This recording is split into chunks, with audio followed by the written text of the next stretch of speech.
अगर तुम्हें अपनी निस्बत पर यकीन है कि मेरा पीर गौसे आजम जैसा है, मेरी निस्बत मुस्तफा करीम सल्लल्लाहु अलैहि वसल्लम से है, तो फिर खौफ किस बात का, डर किस बात का। इसीलिए हम डंके की चोट पर बोलते हैं, क्यों दबे जिस पे हिमायत का हो पंजा तेरा, शेर को खतरे में लाता नहीं कुत्ता तेरा। अजीजा ने गिरामी वक़ार, आज सुल्तानुल औलिया गौसुल आजम की बारगाह में हम खिराज अकीदत पेश करने आए। जो बातें मैं अर्ज कर रहा हूं वो गौर से सुने। करामात ये औलिया इकराम की जिंदगी का हिस्सा है, अल्लाह की तरफ से उन्हें दिया गया। करामत क्या है? ऐसा मुहय्यरुल अक़ूल काम, अकल को हैरत में डाल देने वाला काम जो आम इंसान नहीं कर सकता, आम इंसान की अकल में ना आए, अल्लाह के वली से सादिर होने वाला ऐसा कोई काम, उसको करामत कहते हैं। लेकिन करामत औलिया इकराम की विलायत को साबित करने के लिए जरूरी नहीं। औलिया इकराम की विलायत को साबित करने के लिए करामत नहीं दिखाई जाती, शरीयत पर इस्तिकामत ये विलायत की अलामत है। अगर वो मजबूती के साथ हर जमाने में अपने दीन पर जमा हुआ है, वो अल्लाह का वली है, वो अल्लाह का वली है। आज भी हमारी कौम औलिया को ढूंढने पर लगी हुई है। सुनो, अल्लाह का वली ढूंढना चाहते हो तो ढूंढने के लिए निकलते हैं और पीछे पड़ जाते हैं, देखते हैं ये ठोकर मार करके सोने का सिक्का निकाल सकता है कि नहीं निकाल सकता है। औलिया को इन्हीं बातों पर आज भी लोग परखते हैं, सोचते हैं कि अभी बाबा आसमान पर उड़ेंगे तो मैं समझ लूंगा अल्लाह के वली हैं, पानी पे चल के दिखाएंगे तो मैं समझ लूंगा अल्लाह के वली हैं, मैं यहीं बैठा हूं अचानक मेरे पास पैसों का थैला खोल के दे दें अल्लाह के वली होंगे। यानी तुम एक जगह बैठे रहो, हलवा खिलाने वाले बाबा जिसको तुम समझोगे अल्लाह का वली है।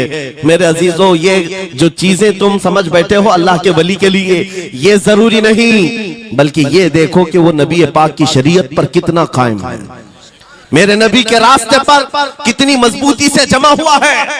मैं आपको पूछता हूं, सैयदुल शुहदा इमाम अली मकाम इमाम हुसैन आजम से बढ़कर अल्लाह का वली कौन? अल्लाह का वली कौन है? सारे औलिया इकराम की निस्बत वहां जाकर खत्म होती है।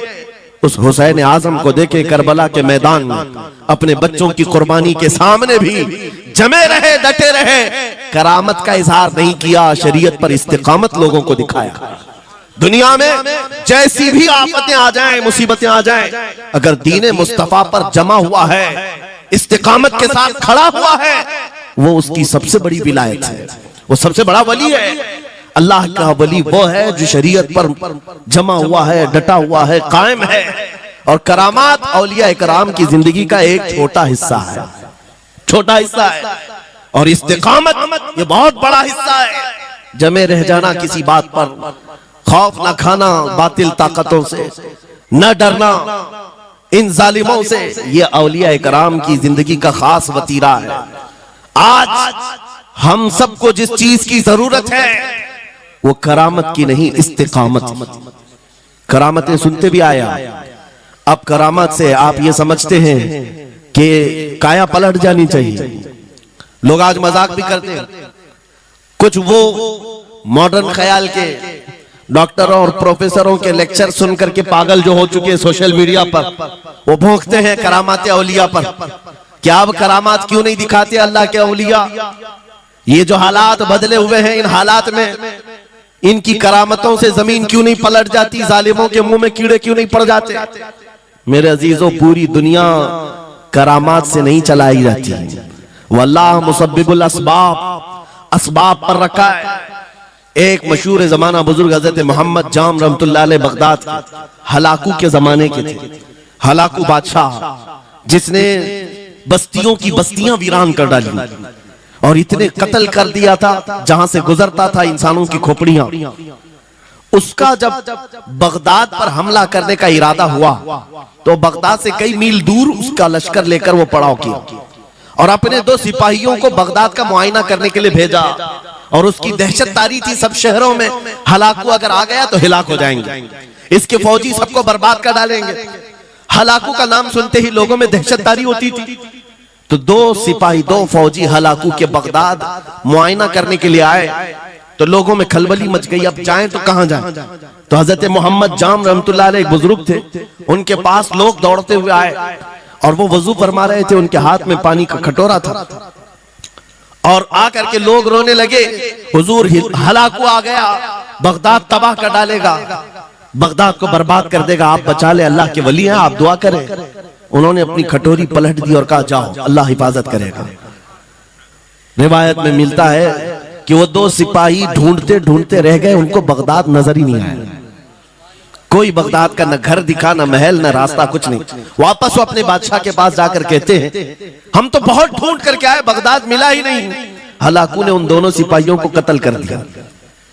कहा कि तुम झूठ बोलते हो, मुझे बगदाद की रोशनी यहां से दिखती है और तुम्हें कैसे नजर नहीं आया? या तो तुम निकम्मे हो या तो फिर मेरे साथ धोखा कर रहे हो। कत्ल कर दिया। दूसरे दिन अपने खास दो वजीरों को भेजा कि जाओ बगदाद का मुआयना करके आओ, गलियां, वहां की सड़कें और वहां के महल्लात, वहां की इमारतें देखाओ। ये दो वजीर गए और ढूंढते रहे।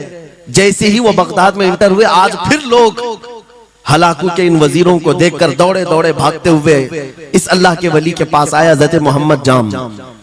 आज फिर रोने लगे, कहा हमारी बीवियां बेवा हो जाएंगी, हमारे बच्चे यतीम हो जाएंगे, सब मारे जाएंगे, आप बचा लें। आज फिर से उन्होंने कटोरी पलट दी। कहा जाओ, अल्लाह हिफाजत फरमाएगा। अल्लाह वालों का ये तसर्रुफ है, ये करामात है। वो चाहे तो पूरे लोगों को पोशीदा कर दे जालिमों की नजर से। दूसरे दिन वो वजीर भी ढूंढते रह गए, उनको भी बगदाद नजर नहीं आया। वापस गए। बादशाह के वो बड़े मोतमद लोग थे। कहा कि हम भी गए लेकिन हमको बगदाद नजर नहीं आई। हलाकू को बड़ा ताज्जुब हुआ, ऐसा कैसे हो सकता है? लोकेशन बिल्कुल सही है, हम सामने चंद मील के फासले पर है और इनको बगदाद नजर क्यों नहीं आता? तीसरे दिन उसने कहा कि अब किसी मुआयने की जरूरत नहीं, कोई जायजा लेने की जरूरत नहीं, हम डायरेक्ट जाते हैं। फौज को तैयार करो। पूरी फौज को लेकर के जब तैयार होकर वो बगदाद के सरहद पर आकर खड़ा हो गया, उसके जंग का बिगल बजा और तबाही के आवाजें आने लगी, तो आज लोग फिर दौड़ते हुए हजरत मोहम्मद जाम के पास आए और उनसे रो रो कर गिड़गिड़ाने लगे। कहा आज तो आफत आ गई, बड़ी बला आ गई। तवज्जो से सुनना मेरे अजीजों, आज आप अगर ना बचाएं तो सब तबाह हो जाएंगे, बर्बाद हो जाएंगे। आज आप अपनी कटोरी उठा रहे थे, उन्हें गैब से निदा आई, ए मेरे महबूब बंदे, कब तक तुम अपनी कटोरी उठाकर इनको बचाते रहोगे? इनको मोहलत दी गई थी अपने अमाल दुरुस्त करने की, ना इन्होंने तौबा किया, ना अपने अमाल दुरुस्त किए। इनको इनके हाल पर छोड़ दो। अल्लाह के वलियों को हुक्म होता है अल्लाह का, अब इन्हें न बचाया जाए तो जाहिर सी बात है वो हुक्म इलाही के पाबंद है। उन्होंने वो कटोरी छोड़ दी। फिर हलाकू दाखिल हुआ बगदाद में और ऐसी तबाही मचाई थी कि पूरे बगदाद की सड़कों में सिर्फ खून ही खून था। तबाह बर्बाद कर दिया, ईंट से ईंट बजा डाली। इस वाक़े को मैंने पढ़ा, उसके बाद ये महसूस हुआ अल्लाह के औलिया इकराम मदद जरूर करते हैं, लेकिन एक वक्त तक। जब वो वक्त आ जाए अल्लाह की तरफ से मना हो जाए कि ये कौम बड़ी सरकश है, अब इनकी मदद ना की जाए, तो फिर ये हाथ उठा लिया करते हैं और इनको हालात पर छोड़ दिया जाता है। अजीज़ान गिरामी वक़ार, औलिया कामिलीन की करामतों पर भौंकने वालों से भी मैं यही कहूंगा, वो चाहे तो पल भर में हालात हमारे बदल दें, चाहे तो जमीन को उलट पलट दें, लेकिन वो अल्लाह के हुक्म के पाबंद होते हैं। और लोगों के लिए ये बात है, नसीहत है कि जब ऐसे हालात आ जाएं, आप इधर उधर भागने की बजाय पहले अपने दिल की तरफ देखें, कहीं मेरे गुनाहों से दिल के धब्बे बढ़ तो नहीं गए, मेरा दिल सियाह तो नहीं हो गया। सच बताओ मेरे अजीजों, इतने सख्त हालात के बाद कितने लोगों को ऐसी तौफीक हुई कि रात का अंधेरा छा गया हो और तौबा करने का जज्बा बढ़ गया हो, रात के वक्त बैठ करके रोने लग गया हो। फिलिस्तीन के गज्जा के उन मुसलमानों की हालत सार को देखकर रूह अगर तड़पती है और तुम अपने अमाल की सेहत और दुरुस्तगी के लिए तौबा कर ले जाते हो, ये बहुत बड़ी नेमत है अल्लाह की। फिर तुम्हें किसी करामत के ज़हूर की जरूरत नहीं, तुम्हारा बदलना ही दुनिया के हालात को बदल देगा, सब बदल जाएगा। लेकिन अगर उन्हीं हालात पर बाकी रहे तो फिर करामत से भी तुम नहीं बदलोगे और ना हालात बदलेंगे, कोई चीज नहीं बदलेगी। इन्नल्लाह ला युगय्यिरु मा बिकौमिन हत्ता युगय्यिरु मा बिअनफुसिहिम। कुरान में मेरा मौला फरमाता है, बेशक अल्लाह ताला उस वक्त तक किसी कौम की हालत नहीं बदलता जब तक उस कौम को खुद अपनी हालत बदलने का ख्याल ना हो। हम अपनी जानिब से शुरुआत करें और फिर हालात खुद बदल जाएंगे, हालात खुद बदल जाएंगे। सरकार सैयदना गौसे आजम अब्दुल कादिर जीलानी रज़ियल्लाहु तआला अन्हु जिस हाल में बगदाद तशरीफ लाए थे, उस जमाने को याद करें, उस जमाने को याद करें। वो ऐसा जमाना था कि उस वक्त हक बोलना एक जुर्म हो गया था। शिया नवाज खलीफा मौजूद थे, हजरत अबू बकर हजरत उमर का नाम लेने पर भी मस्जिद के दरवाजे पर कोड़े मारे जाते थे। ये वो हालात थे, उलमा की जुबानें गंग थी, बोल नहीं पाते थे। खुतबा क्या देना है वो बिल्कुल स्क्रिप्टेड, जो खलीफा वक्त चाहे बस उतना ही। आज जैसे सऊदियों के यहाँ ये रिवाज है, बादशाह की हिमायत में और बादशाह जैसा चाहे वैसी मस्जिद का मौलवी भी बोलता रहे। शरीयत क्या कह रही है, मेरे मुस्तफा करीम सल्लल्लाहु तआला अलैहि वसल्लम की तालीमात क्या कह रही है, इससे क्या सरोकार, बस उतनी बातें करो जितनी उनके बादशाह की हिमायत की। ये दौर गौसे आजम के जमाने का भी था। उस वक्त हक बोलना एक बहुत बड़ा जुर्म था, उलमा को कोड़े मारे जाते थे। आपको पता है उसी बगदाद में सिर्फ एक हक बात का ऐलान करने की वजह से इमाम अहमद बिन हंबल को 300 कोड़े मारे गए थे। उनकी पीठ झुक गई थी, उनकी रीढ़ की हड्डी टेढ़ी हो गई थी। कोड़ा किसको कहते हैं, कोई रस्सी को नहीं, चमड़े का वो बेल्ट जिससे वो मारते थे तो जिस्म की चमड़ी लग करके आ जाती थी। 100 कोड़े में तो आदमी मर जाता था, कोई बच गया बच गया। 300 कोड़े खाए उस इमाम की बात कर रहा हूं जिसको मेरे नबी की 5 लाख हदीसें याद थी। वो इमाम अहमद बिन हंबल इतने बड़े इमामुल हदीस कोड़े खाते थे तो किस बात पर, सिर्फ हक बात का ऐलान बरसरे पैकार करते थे, सबके सामने करते थे। उन्होंने कोई बादशाह की रियायत नहीं की, उन्होंने ये नहीं देखा कि ये क्या चाहते हैं, बल्कि हमेशा ये देखा कि मेरे नबी की शरीयत क्या चाहती है। मेरे अजीजों, यही बड़ी करामत है।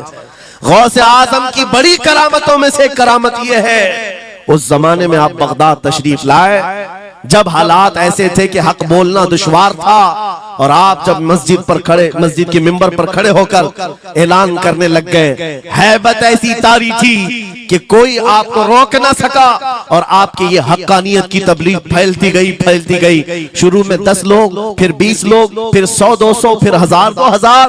गौसे आजम ने चंद महीनों में जो खुतबात दिए, आपके खुतबात का आलम यह था कि फिर 70,000 का मजमा बराबर सुनने के लिए आया करता। और गौसे आजम का ये खुतबा एक नहीं, हजारों खुतबात हैं। जब जब आप खुतबा देते थे, एक बात याद रखें, जुबान अगर पाक हो और अल्लाह की नबी पाक की शरीयत ताहिरा बोलती हो, उस जुबान में भला का असर होता है, अल्लाह करीम की तरफ से असर डाला जाता है। हक बात अगर बुलंद आवाज से कहो, ये मत देखो कि मैं कौन हूं, ये देखो कि कलाम किसका है। अल्लाह करीम लोगों के दिलों पर बात डालता है।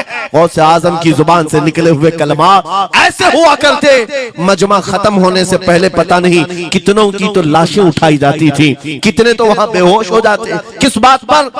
इतना असर करता दिल पर कि लोग कपड़े फाड़ लेते थे। खुतबे के अंदर, बयान के अंदर ऐसा असर होता कि लोग बैठे बैठे मदहोश हो जाते, कोई जोश हाल में कपड़े फाड़ डालते। रिवायात में बताया गया कोई एक मजमा भी ऐसा नहीं जिसमें हुजूर गौसे पाक की तकरीर के बाद जनाजा ना उठाया गया। हर खिताबत के बाद, और बोलते क्या थे, हैरत की बात है मेरे अजीजों। आज बाज लोग ये कहते हैं, हम भी बहुत सारी चीजें बयान कर रहे हैं, मैं अपने लिए भी नसीहत और सारे उलमा के लिए भी कहता हूं। लोगों के पल्ले नहीं पड़ती, लोगों के कानों में नहीं जाती। ये जुमा में आते हैं, सोते रहते हैं, जब इमाम खड़ा होता है नमाज के लिए तो ये झटका लेकर के खड़े होते हैं, बयान यूं ही चला जाता है। मेरे अजीजों, 2 चीजों की पाबंदी जरूरी है।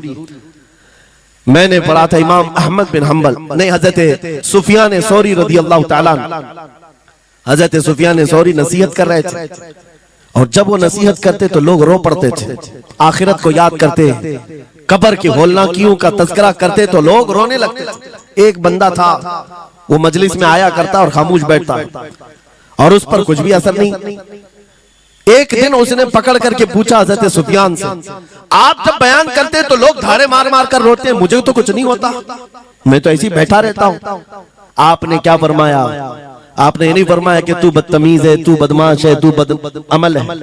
फरमाया दो में से एक खराबी हो सकती है, या मेरा दिल खराब होगा या तेरा दिल खराब होगा। इसलिए कि मैं बात रसूलुल्लाह की कर रहा हूं, इसमें असर तो होगा ही। दो में से कोई एक खराब होगा, ये नहीं फरमाया कि तू ही खराब। यहां पर हमारे लिए नसीहत है, बोलने वाली जुबान पाक हो और लुकमा हलाल का जाता हो, अल्लाह असर जरूर पैदा फरमाता है। सरकार गौसे पाक रदी अल्लाह ताला अन्हु मिंबर पर खड़े होकर बयान कर रहे हैं। क्या बयान कर रहे हैं? सुने। एक दिन आप हजरत अब्दुल जब्बार को बैठाए, अपने बेटे को, वो बयान करते रहे। उसके बाद उतर कर क्या कहा, अब्बा जान आप जो बयान करते हैं उसमें जो रिक्कत तारी होती है वो मेरे बयान में नहीं होती, आप बयान करें। गौसे पाक मिंबर पर खड़े हो गए और सुनो, 70,000 का मजमा है। गौसे पाक की तकरीर क्या है? डायरेक्ट शुरू फरमाते गौसे पाक, ऐ लोगों मेरे घर में आज एक बड़ा हादसा हो गया। अपने घर का वाकया बयान कर रहे, मेरे घर में आज एक अजीब हादसा हो गया। अब्दुल जब्बार की माँ यानी अपनी बीवी के बारे में कह रहे हैं, उनके बेटे हजरत अब्दुल जब्बार कहते हैं, अब्दुल जब्बार की माँ मेरे लिए दही मट्टी की हांडी में जमा कर रखी हुई थी, एक छीके से लटकाई हुई। गर्मियों के दिन थे, आज मेरी भी ख्वाहिश थी दही खाने की। मैं घर पहुंचा दोपहर के वक्त, दही की हांडी मेरी बीवी ने उठा करके दस्तरखान पर रखा था। मेरे पहुंचने से पहले ही एक बिल्ला आया घर में और पांव से झपटा मारा, वो दही का मटका गिर गया, टूट गया और दही पूरा जमीन पर बह गया। न माँ खा सका न मेरी बीवी खा सकी। इतना बयान करना था कि लोग फाड़े मारकर रोने लग गए, कपड़े फाड़ने लग गए।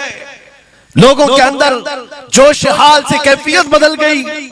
मेरे अजीजों, कोई अपने घर का वाकया बयान कर रहा हो कि दही की हांडी फट गई, दही बह गया, इसमें कौन सी ऐसी बात है रोने की?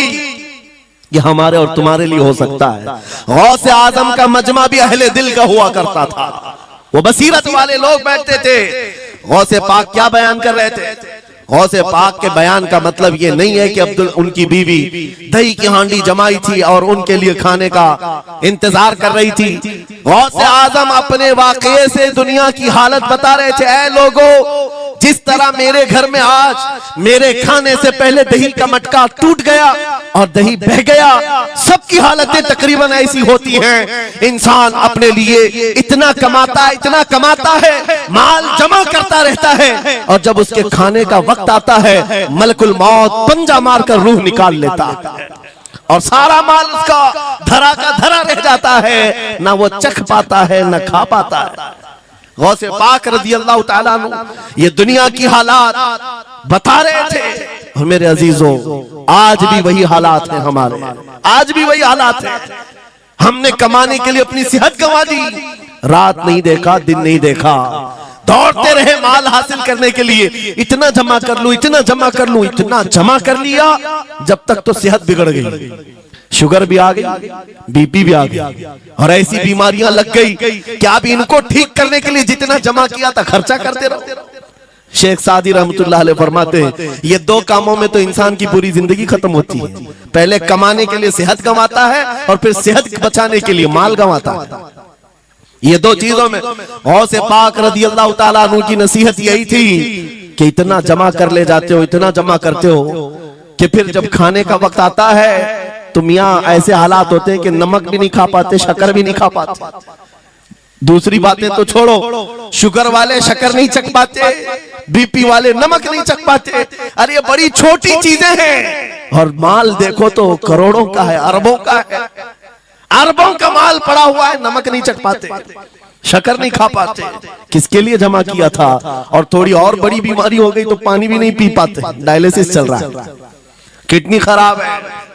कितने ऐसे लोग मिलते हैं आज, कितने ऐसे हैं जिन्होंने साफ मुझसे कहा कि डॉक्टर ने पूरा गिन करके कहा है कि पूरे दिन भर में जो है एक ढक्कन से पानी पीना, बोतल का जो ढक्कन होता है उस ढक्कन से बस बूंद बूंद चखते रहना, पानी ही ना पियो, इसलिए कि किडनी काम नहीं करती।